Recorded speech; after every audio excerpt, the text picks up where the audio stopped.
ஏனென்றால் அந்த சந்தோஷ் வெளியிடுகிறார், இந்த படம் எடுக்கப்படவில்லை, அவர் சந்தித்தது உண்மைதான், அது 10 நிமிடம் கூட சந்திப்பில்லை.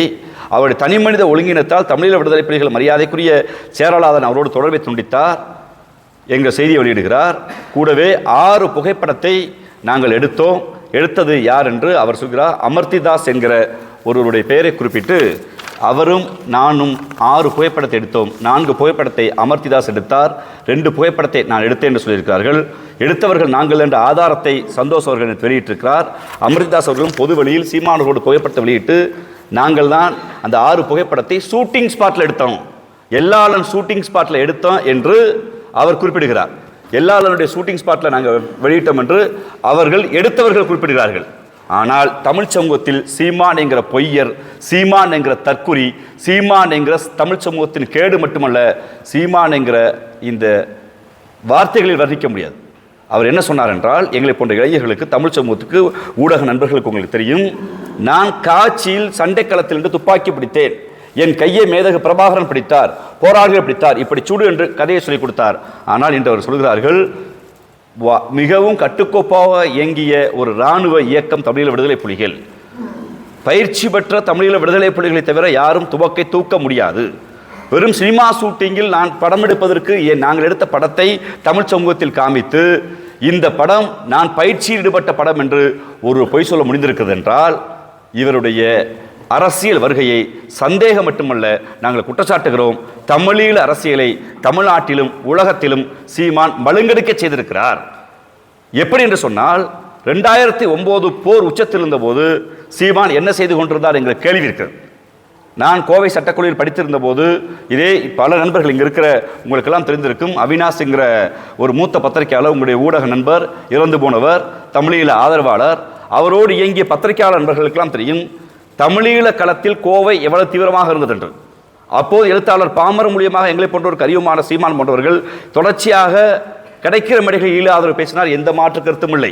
2008 ஈழத்துக்கு போய் வந்த பின்பு பொதுவெளி போராட்டத்தில் நான் சவால் விடுகிறேன். நாம் தமிழர் இயக்கத்துக்கு முன்பு இயக்குனர் சீமானாக இருந்தவர் பொதுவெளி போராட்டத்தில் தான் ஈழத்தில் நடந்தது என்ன என்று ஏன் எந்த இடத்தில் பேசவில்லை. 2008 இறுதியில் தமிழ்நாட்டுக்கு வந்தவர் ஈரோட்டில் ஒரு வழக்கில் கைது செய்யப்படுகிறார். ஒரு 3 மாத காலம் இங்கே இருக்கிறார். இருந்து பொது வழியில் ஈழத்தில் தான் நடந்ததுன்னு எங்கேயும் மக்கள்கிட்ட பிரஸ் மீட் வைக்கல, சொல்லலை, பிரச்சாரம் செய்யலை.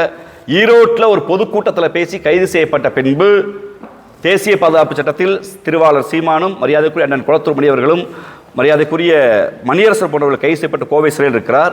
கோவை சிறையிலிருந்து நன்கு கவனிக்க வேண்டும். 2008 இறுதியில் வெளியே வருகிறவர்.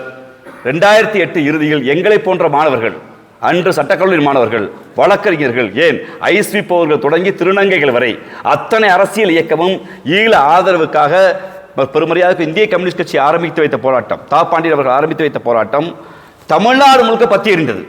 ஆனால் 2008 இறுதியில் சிறையிலிருந்து வெளியே வந்த சீமான் நேரடியாக போராட்ட களத்துக்கு செல்லவில்லை. அதற்கு மாறாக அவர் சென்ற இடம் மாயாண்டி குடும்பத்தார் என்கிற படப்பிடிப்பு தளம். தன்னிடம்தான் ஈழப்போராட்டம் ஒப்படைக்கப்பட்டது என்று அன்று பொய் சொல்லிய சீமான், பொய்க்கதைகளை பேசிய சீமான், ஒருவேளை தன்னிடம் ஒப்படைக்கப்பட்டிருந்தால் உண்மையிலேயே இனமானம்தான் பெரிது, வருமானம் பெரிது நம்பியிருந்தால் நேரடியாக ஷூட்டிங் ஸ்பாட்டுக்கு போக வேண்டிய அவசியம் இல்லை. டிசம்பர் மாதம், ஜனவரி மாதம் போராட்ட உச்சத்தில் இருக்கிறது. பெருமரியாதைக்குரிய இயக்குனர் அண்ணன் முத்துக்குமார் அவர்கள் தீக்குளித்து இறந்து போகிறார். உங்களுக்கெல்லாம் தெரியும், 3 நாள் அவருடைய அந்த பூத உடல் சென்னையில் இருக்கிறது.